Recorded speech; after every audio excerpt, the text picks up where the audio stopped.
Сүүлийн үед хөдөлмөр эрхлэлтийн харилцааны төвлөрөөд улам өргөжөж түүнийгээ дагаад ажил амралтын цаг, зам үнэмшлэн хөдөлмөрийн гэрээний шинэ хэлбэрүүдийг бий болгож байгаа юм. За мөн уламжлалт хөдөлмөрийн гэрээнүүдийн хэлбэрүүдийг улам өргөжүүлээд түүнийхээ онцлогт тохирсон тусгай зохицуултуудыг ч бий болгож байгаа.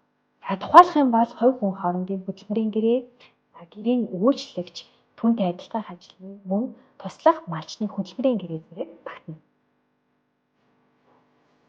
Ажил үүрэг гүйцэтгэх байршлын хувьд ч гэсэн зайнаас болон гэрээсээ зэрэг шинэ өвөрмөц заалт нөхцөл бүхий хөдөлмөрийн гэрээний зохицуултууд хөдөлмөрийн тухай хуульд тусгагдсан байна.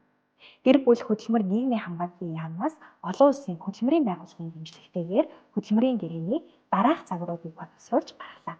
Мөн дагалтнаар ажиллах хөдөлмөрийн гэрээний жишиг загвар, дагалтнаар суралцах хөдөлмөрийн гэрээний жишиг загвар, туршилтаар ажиллах хөдөлмөрийн гэрээний жишиг загвар, онцгой нөхцөл бүхий хөдөлмөрийн гэрээний жишиг загвар, гэрээсээ ажиллах ажилтны хөдөлмөрийн гэрээний жишиг загвар, зайнаас ажиллах ажилтны хөдөлмөрийн гэрээний жишиг загвар, иргэд хооронд байгуулах хөдөлмөрийн гэрээний жишиг загвар, туслах малчинтай байгуулах хөдөлмөрийн гэрээний жишиг загвар, гэрийн үйлчилгээний ажилтнтай байгуулах хөдөлмөрийн гэрээний жишиг загвар, ажлын бүтэн бус цагаар ажилуулах хөдөлмөрийн гэрээний жишиг загвар зэрэг багтана.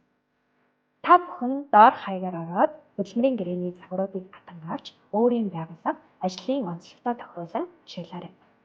Монгол хэлээр ашиглах бол англи хэлээр ашиглах бол